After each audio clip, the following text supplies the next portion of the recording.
I think it's so important to connect with people that you want to be like, because if you spend all day with them, whether you like it or not, you're going to end up being like them. You are the average of the top 5 people you spend the most time with. So connect with people that you respect, who respect you, who want to be part of your growth, and vice versa.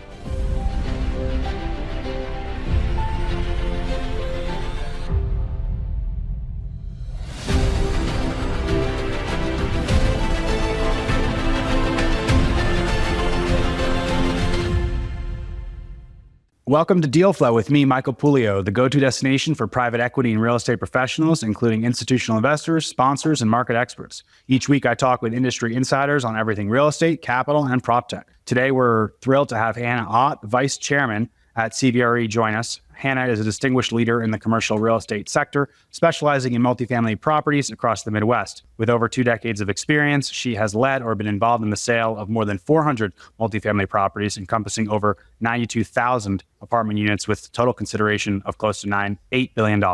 At CBRE, Hannah co-leads the Indianapolis-based multifamily team, which commands the largest market share in the state by handling more than 60% of the sales, including all 100 million plus multifamily transactions in Indianapolis since 2020. Her extensive expertise and innovative approach has earned her multiple accolades, including being named Woman of Influence by Globestreet in 2022. Hannah, thank you for taking the time to be with us today.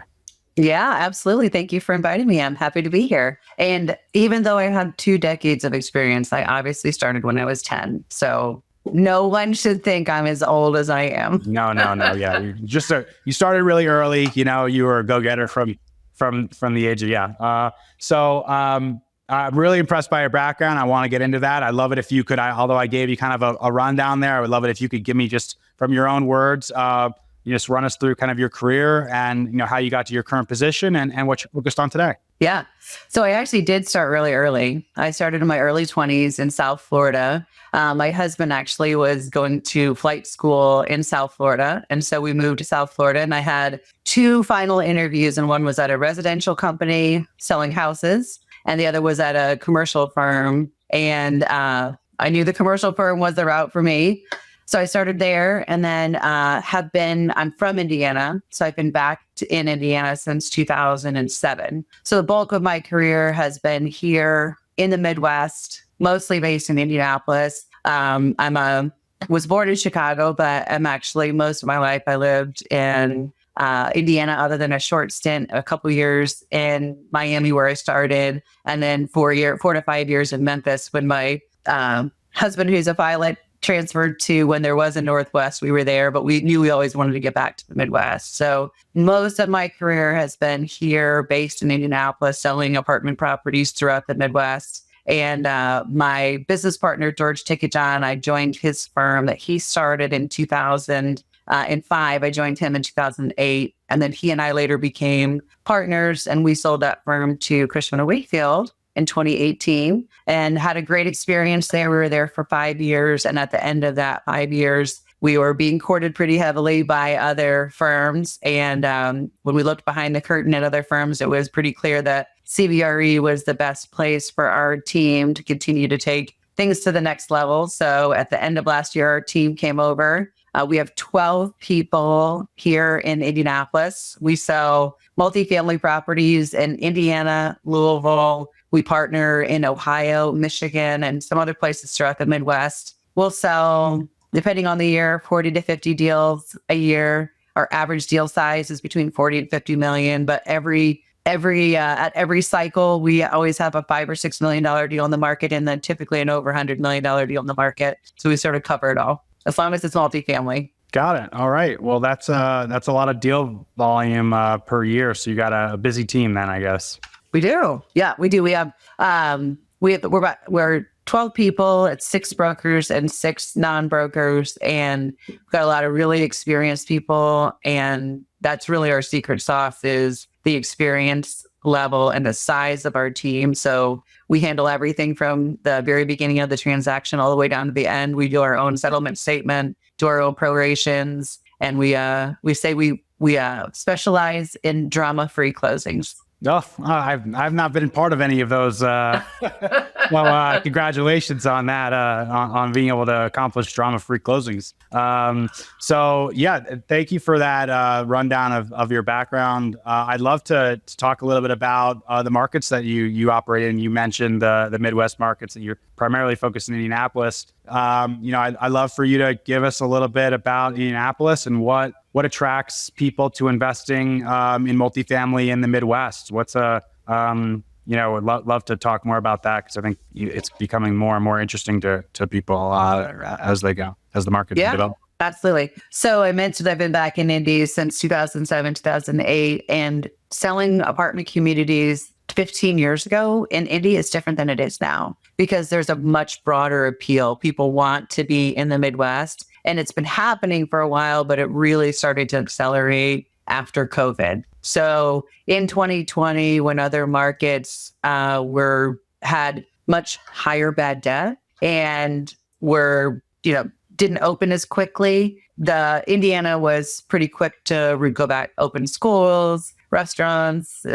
be open again. And we had really low bad debt. So our collections were very strong. And then we started having really high rent growth. And so we started getting even more attention. The Midwest had been really heating up going into that, because we have a very business-friendly environment. We have a very diverse economy. We have a very favorable real estate tax environment. Indiana has a multi-billion-dollar surplus, and so, which is not unlike our neighbors around us. And so we had been getting broader appeal moving up to COVID. Well, then our rent growth really took off in 2020. And for the last 4 or 5 years, our rent growth has averaged like 5 to 6%. And there were a few years in there where it was double digits. And so for a long time, Indianapolis was in the top 10 list of highest rent growth markets in the nation, which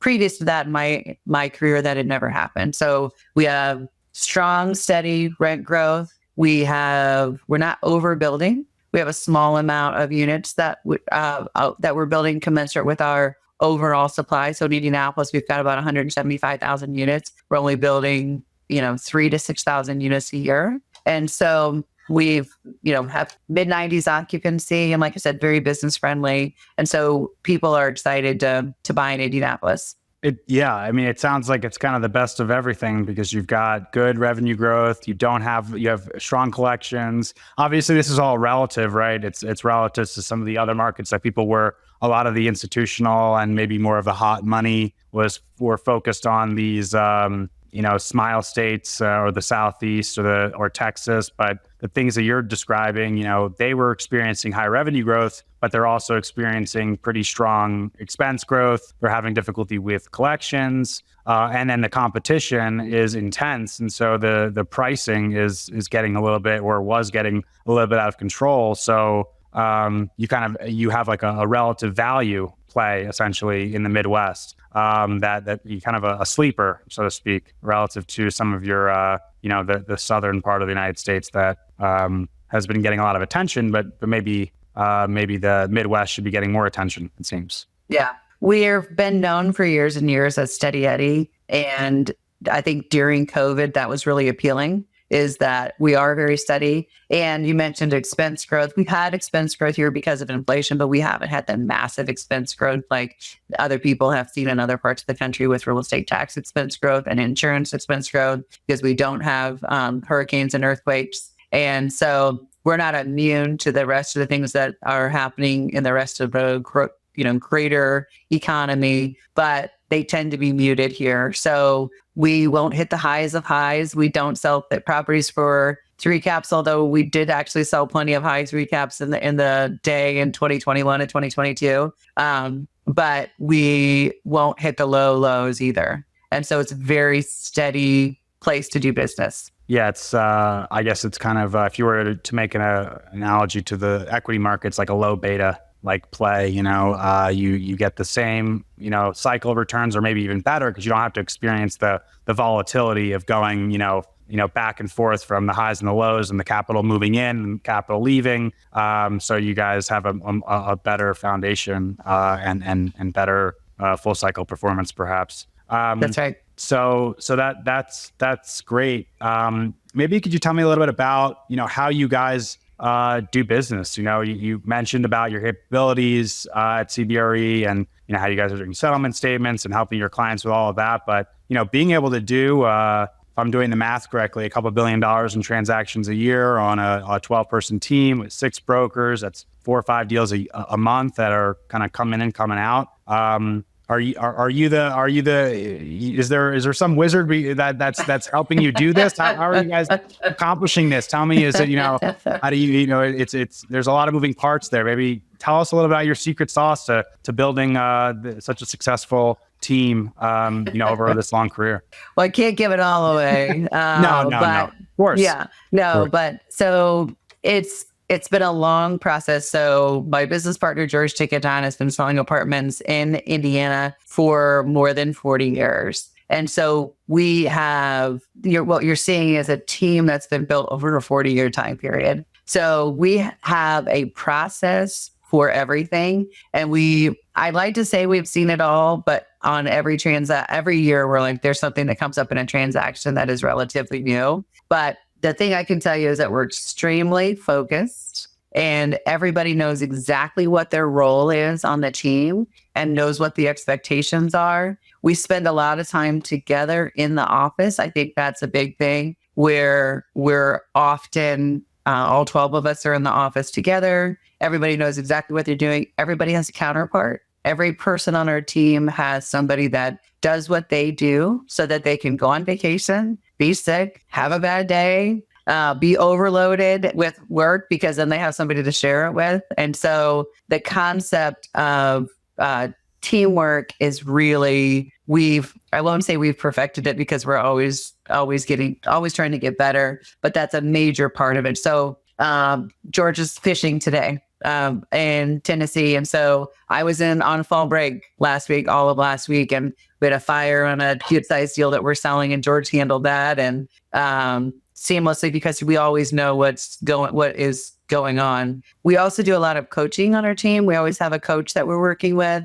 We typically we'll have a book that we're reading or studying. So the coach that we're working with now had us go through a book, and everybody read it, called The Ideal Team Player. That's a really good book. It's great for people that work on a team. And in that book, it talks about that the ideal team player is smart, humble, and hungry. And the smart is not just the IQ smart, it's kind of the EQ smart, that they can work with other people. Hungry is they're not lazy and they have an appetite for more. And humble is obvious, and that's probably the most difficult one for brokers. And I will say that from my heart is that's the problem with brokerage teams is that they're typically led by brokers who generally are not good team players. And so, like I say that humbly because I am a broker, but I give a lot of credit to 𝐬𝐻𝐫𝐿, who started the team, because he's always been operates from an abundance mindset of more is more, and if you do better, I do better. So we have young people on our team. We have brokers anywhere from the age of 24 to 62, and I'm not the 62-year-old, FYI.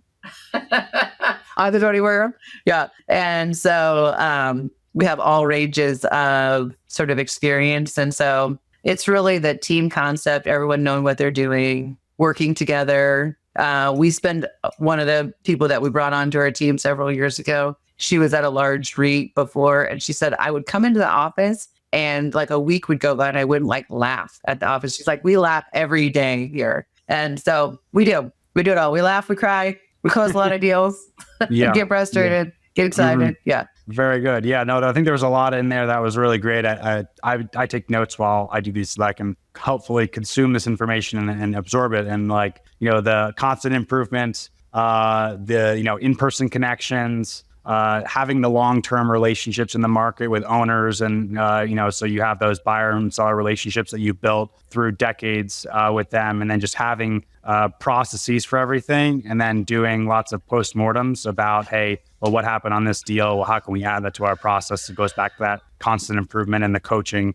and having a good time, I think is missing. I think people from the whole in-person versus remote, there's a lot of benefits to remote, but I think people miss out on the, why were people in an office to start with? It's because people want to, well, I guess there was some technology reasons why you couldn't actually not be in the office, but it's because people want to, I think that there is some level of people want to have a connection. They want to have you're at work for, in this business, maybe 8 hours, maybe 12. It depends on kind of the day and the situation. And so half your life is spent potentially in this office with these people. So you better have a good time doing it, or at least not a no laughing for a whole week sort of a time. I think, right.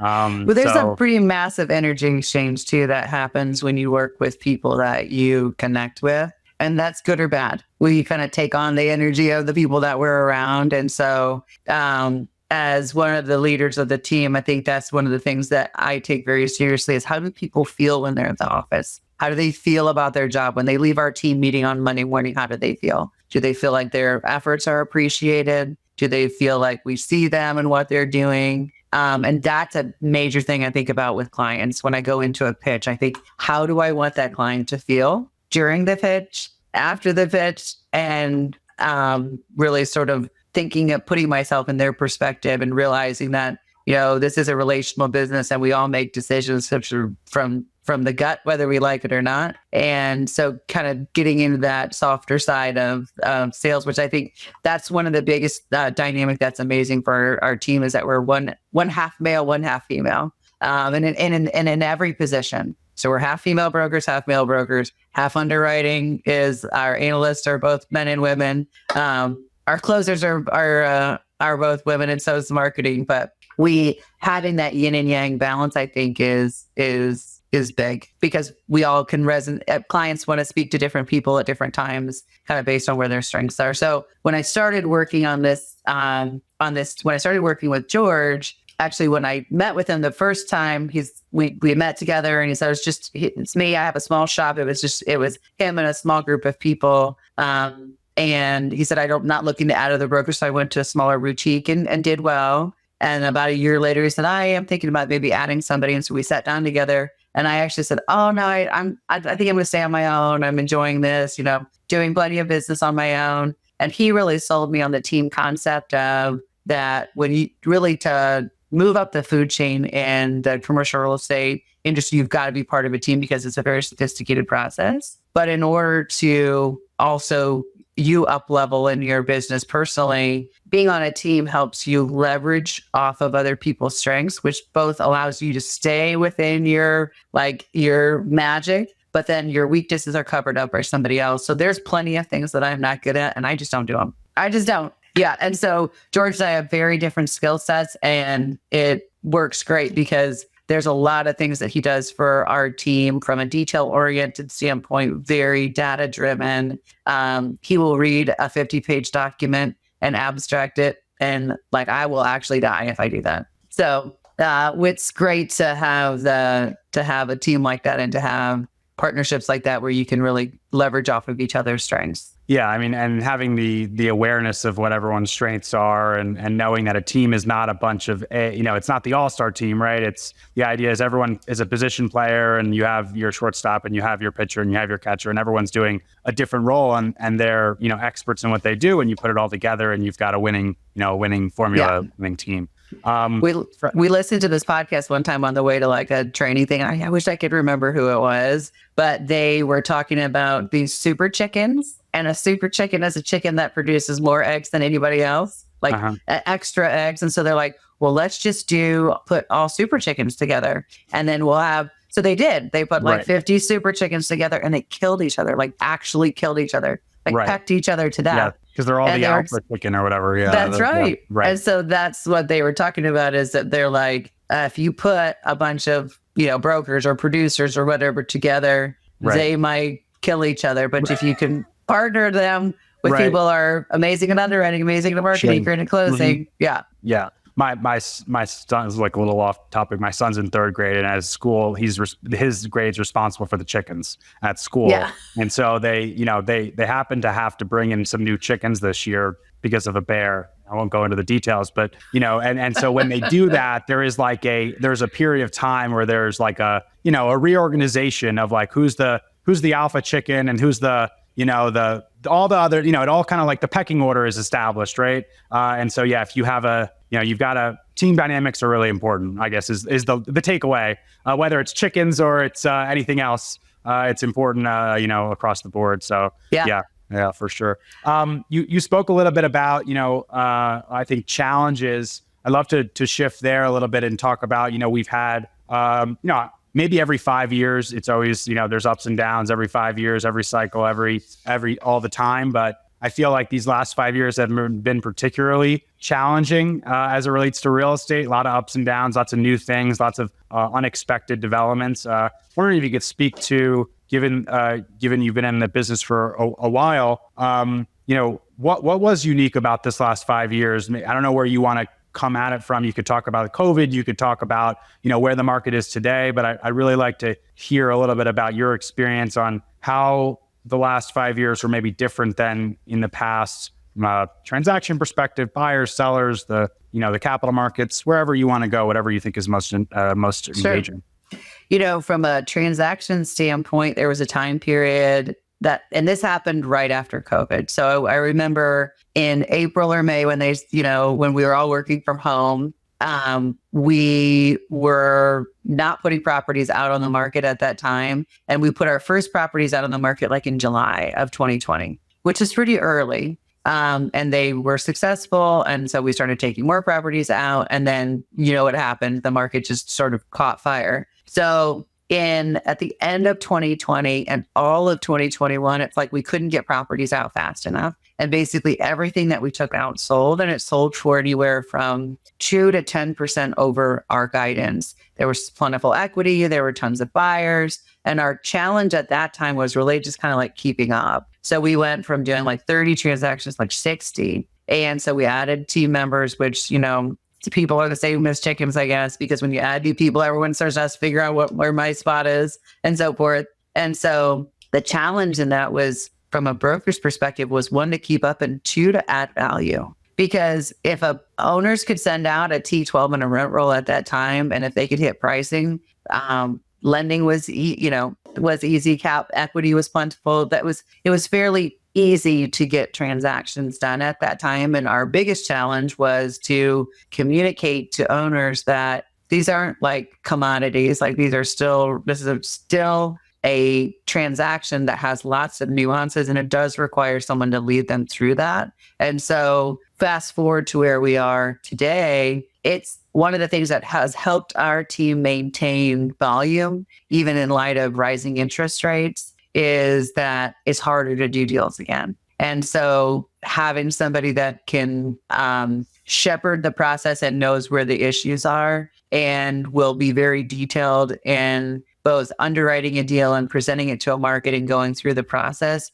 our clients value and appreciate our experience again, because it is harder. So challenges that we have in today's market from a brokerage perspective, and then I'll talk about it from an operating perspective, is getting getting buyers and sellers to agree on where values are when the interest rates are moving around a lot. So, we went from a 10-year treasury that got down to 360 in the last 60 days to where we are today, which is almost 430. And that's a pretty big change. And spreads have helped with a little bit of that, but not all of it. And so getting buyer and seller expectations aligned in a volatile interest rate environment is hard. Challenges from an operating standpoint over the last 5 years, we hear constantly about personnel. It's very hard to get good people at the site level, and their job is very hard. So when we go and launch a property for sale, we sit down with the on-site team and we take what they do very seriously,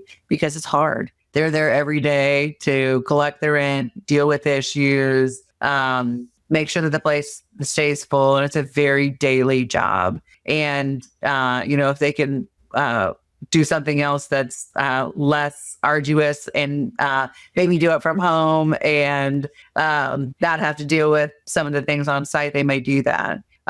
We lost a lot of maintenance professionals too. We have a strong logistics and distribution centers here in Indianapolis. They pay very well. And so we lost a lot of talented maintenance people to that. So that's challenging. Insurance costs going up are challenging. And from a build perspective, construction costs obviously across the country have increased. And so making sure that building properties make sense with higher costs is a challenge. But people are still navigating. We're selling brand new properties still today, and they're making money on them. And so they're making it work. Yeah.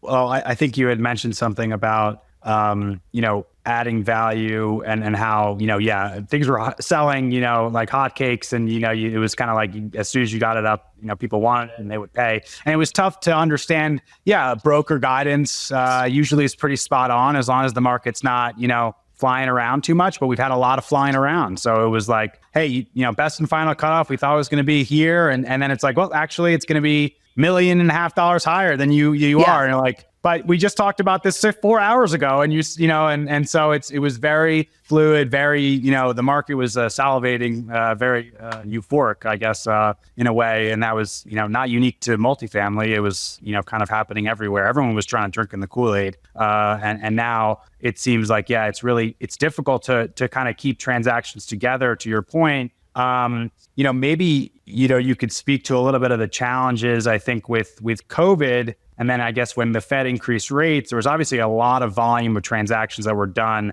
in that 12 to 18 months right before the Fed moved rates, a lot of bridge financing, and then also a lot of breaking ground on new development. And so like all those transactions have moved from origination to now getting close to maturity or in lease up. How are those clients navigating the current dynamics of perhaps not being able to refinance, perhaps having to do cash in refinancings?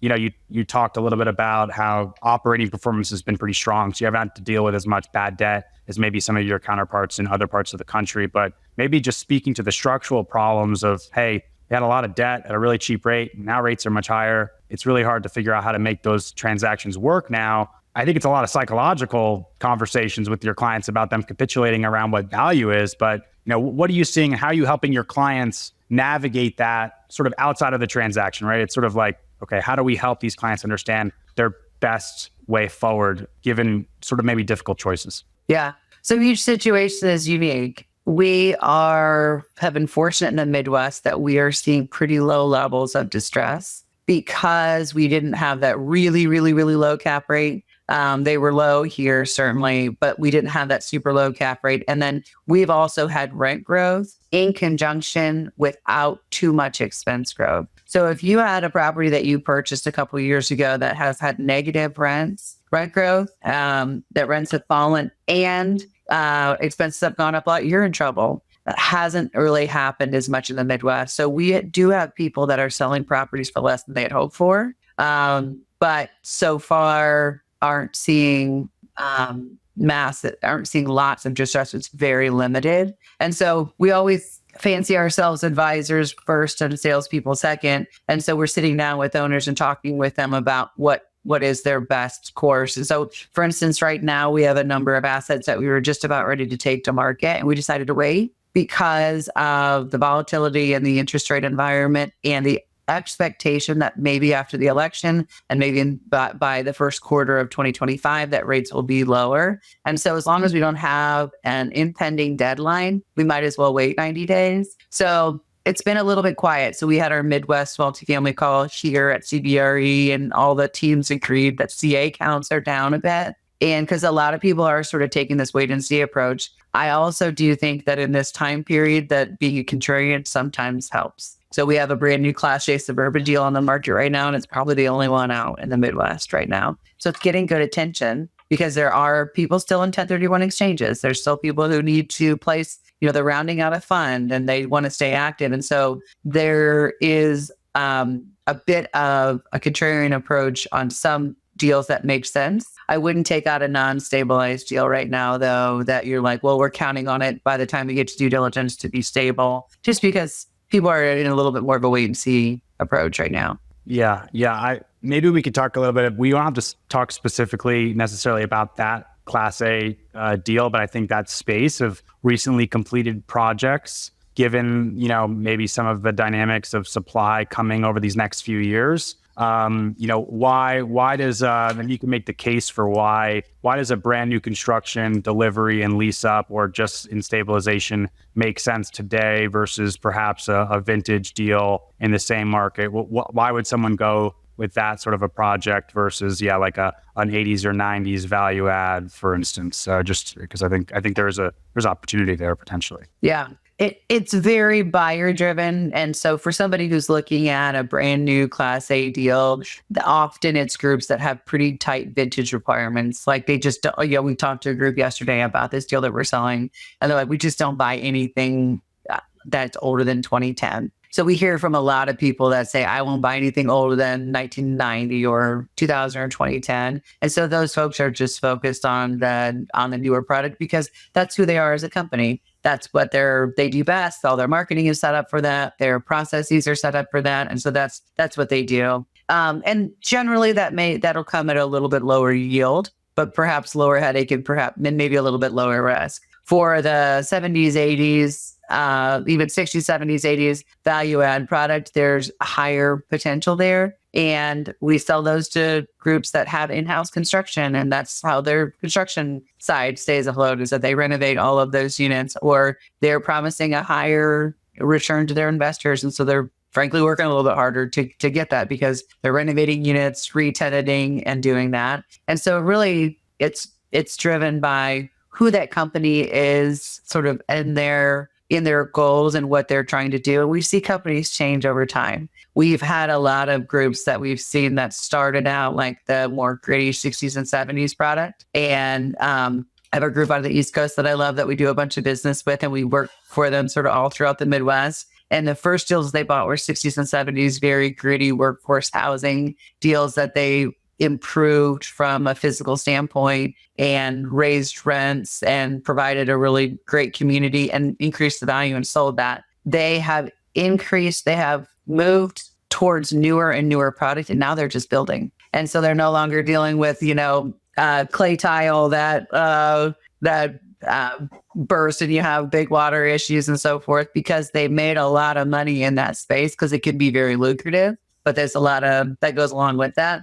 And now they're in lower maintenance, lower return, but they're using money that has already been, doubled and tripled many times over. And so we see people kind of go through that cycle often. Yeah. No, I think it's hard to start in the brand new construction space given the deal size requirements. And so I think a lot of folks start in the older space by a function of deal size, capital requirements, getting their teeth, sinking their teeth in, and then, moving into the newer assets with less headaches, maybe less R&M, maybe in better areas with more stable tenant bases, take some headaches off the table. And in today's market, it seems like everything, and this has been for a while. You could speak to this. Basically everything prices to the debt. Right. So wherever the debt is, that seems to be where the cap rates are, plus or minus a very small margin. It wasn't always that way. Right. There was a time when there was a spread between the financing rate and the cap rate, and a pretty big range between different vintages and different assets. Could you maybe speak to the evolution of that over time, since the more beginning of your career to now, where it seems like everyone's, even in this sort of lull, I'll call it, there still seems to be not a lot of discernment in cap rate from a brand new property to a property that's 50 years old in a much worse area potentially, or maybe it's 50 basis points difference in going in cap. Maybe speak to that a little bit, what you think driving that? Well, one of the things I think that drives that is the equity that is chasing this product and how the sponsors are getting their equity and where those sources are from. So for instance, 15, 20 years ago, the investor profile was different than it is today. So the investors, you can get syndicating equity. Think about all the people that syndicate equity, like on LinkedIn and using other social media and partnering with high net worth advisors or wealth advisors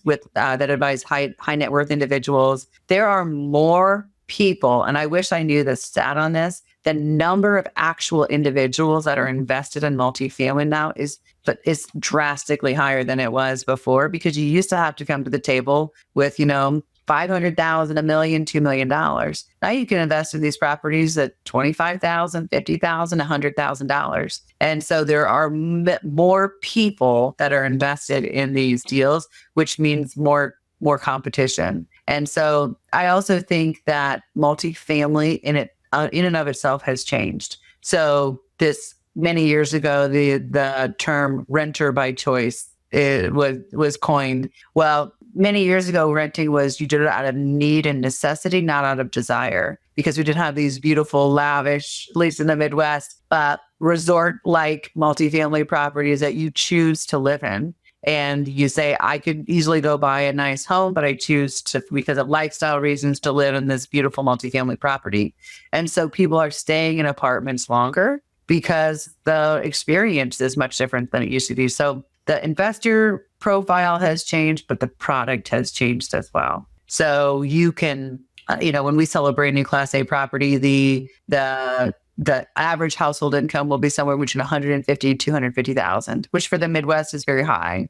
Just about everybody there could go buy a house if they want to. They just don't want to. They want to have a club quality gym. They want to have valet trash. They want to have concierge. They want to have park in no parking garage. They want to have all the walk to dinner, walk to work grabs. And so it's in the Midwest, we didn't have as many of these luxury apartment communities as we do now, and they're just keeping people longer. Yeah. So I think that liquidity, right? The more sophistication in the market, more players, more competition, better product, or relatively, better product for people who are staying longer. And that makes a lot of sense. And the Jobs Act that you referenced about people, accredited investors being able to, or syndicated equity, I guess, is the outcome of the Jobs Act from whenever, I guess that was like 10 years ago now at this point. But yeah, no, that's, I think it's a good thing in some ways, but it definitely leads to, it's hard to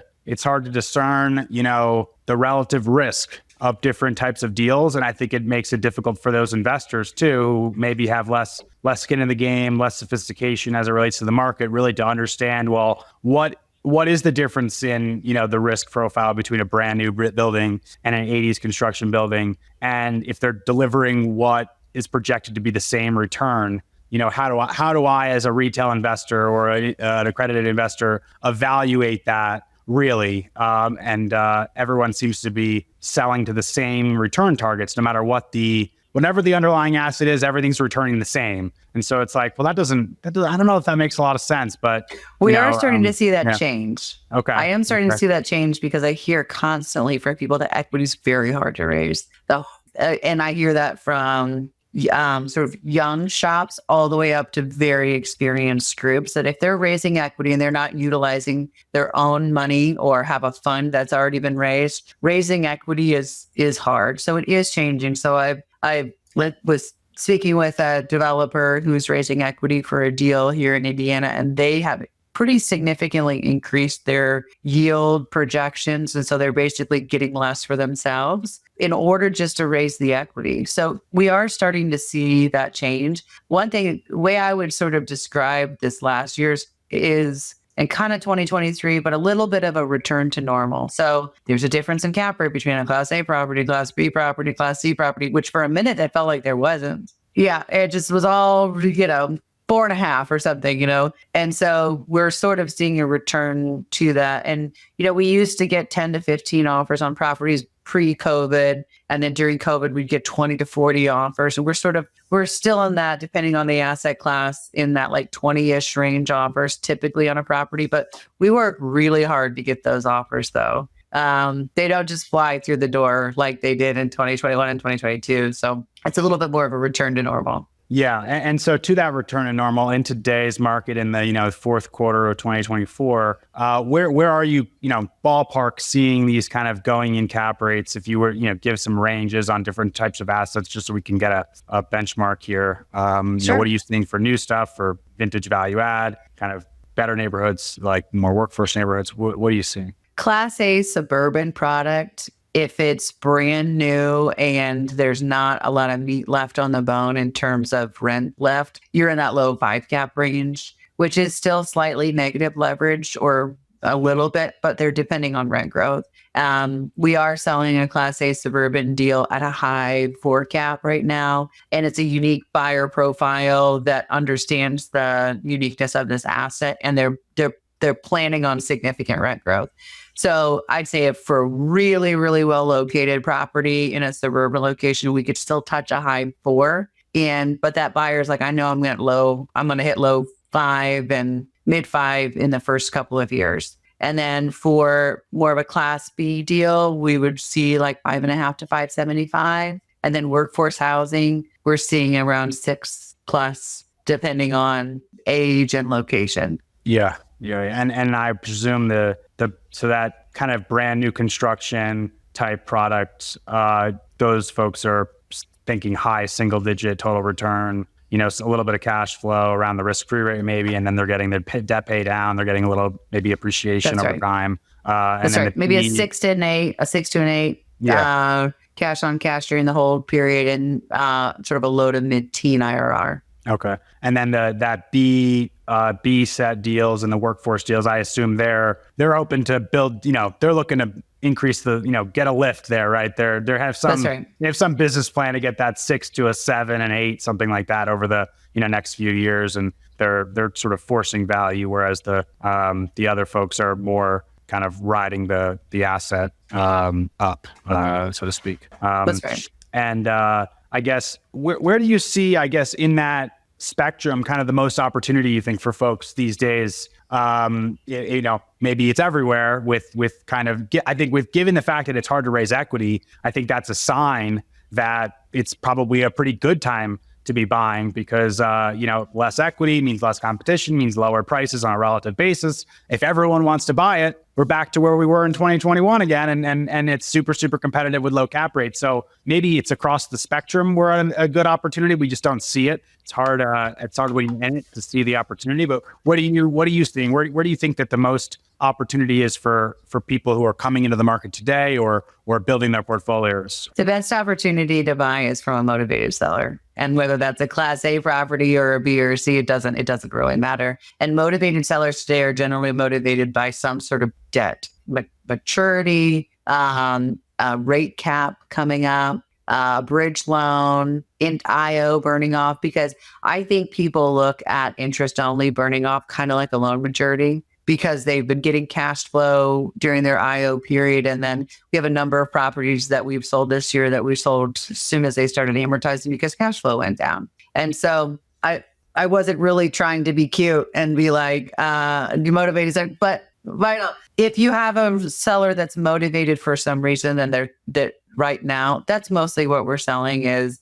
there's a motivation to do something rather than just make a massive profit. And that might be, we're motivated to return capital to our investors because we're raising another fund. And we know that 70 to 80% of that money ends up coming right back to us, and they'll put it in something else. And so we see that there are opportunities in every asset class, but you just have to be dealing with somebody who's a real seller. We're not taking any properties out to market right now that they're like, ooh, if I know you said it's worth 90, but do you think if you can get 105, we're a seller?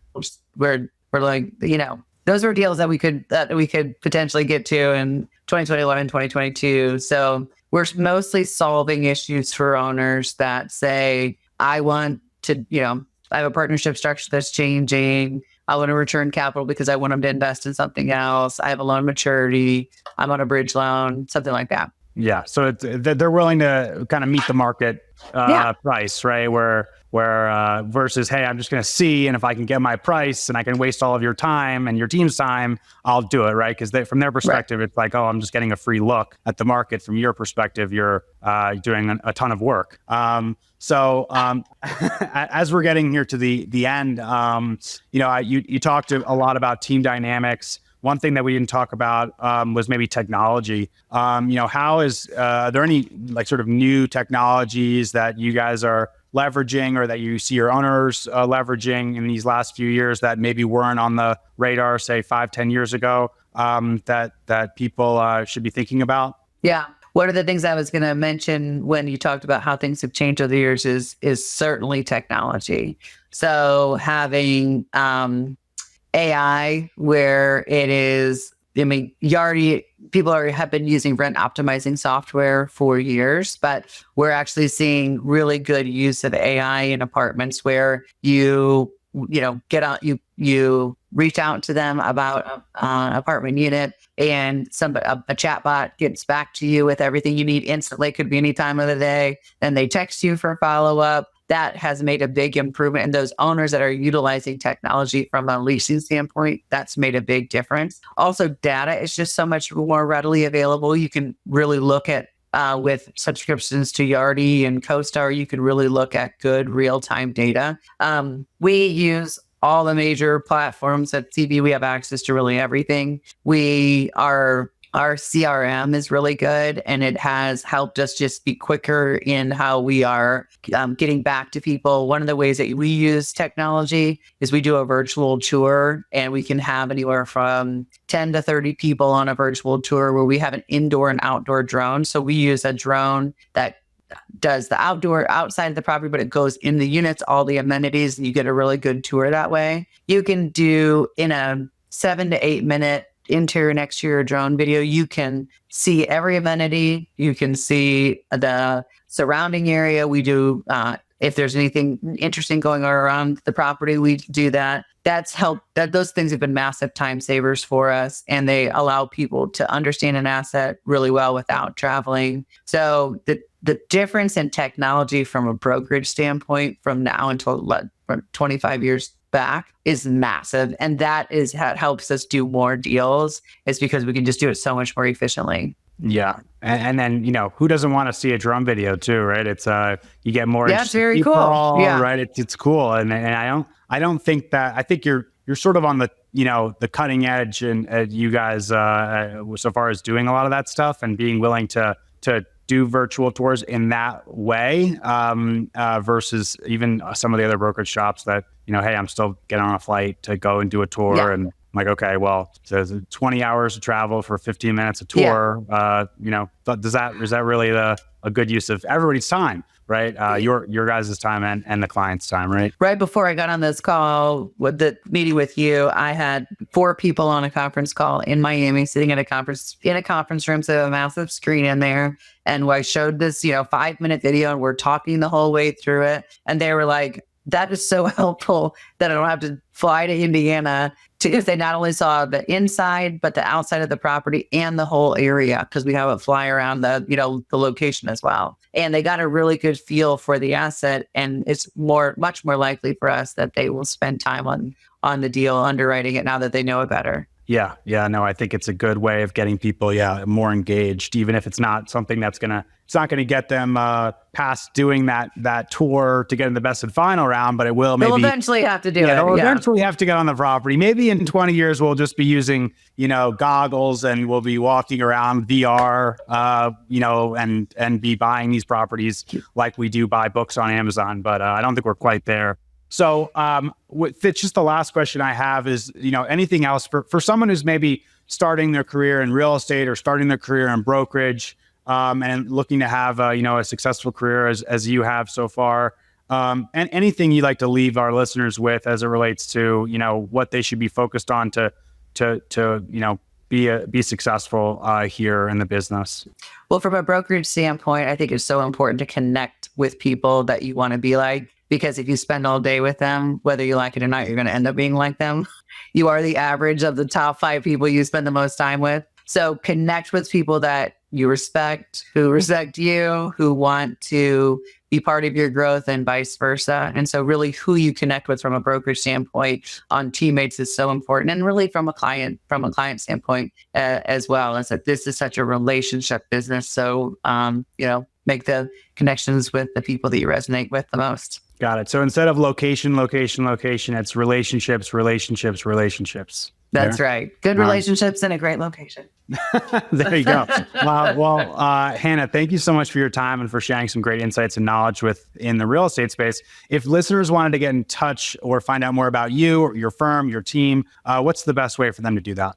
Yeah, so you can just hop on CBRE's website, which is as easy as you would think it is. And then our team is here in Indianapolis, but all of our listings are on the CBRE website, and you can find us all online. Awesome. Well, thank you so much. So great. Thank you for tuning into this episode of Deal Flow with me, Michael Puleo. Don't forget to give this podcast a follow on Apple Music and Spotify, and subscribe on YouTube so you don't miss an episode. And of course, if you feel like someone else would get something out of the show, please go ahead and send it across to them. Feel free to comment below with regards to future guests you'd like to see on the show, or get in touch should you think your knowledge and expertise would make for a great episode. Thanks again from me, and I'll see you next time on Deal Flow.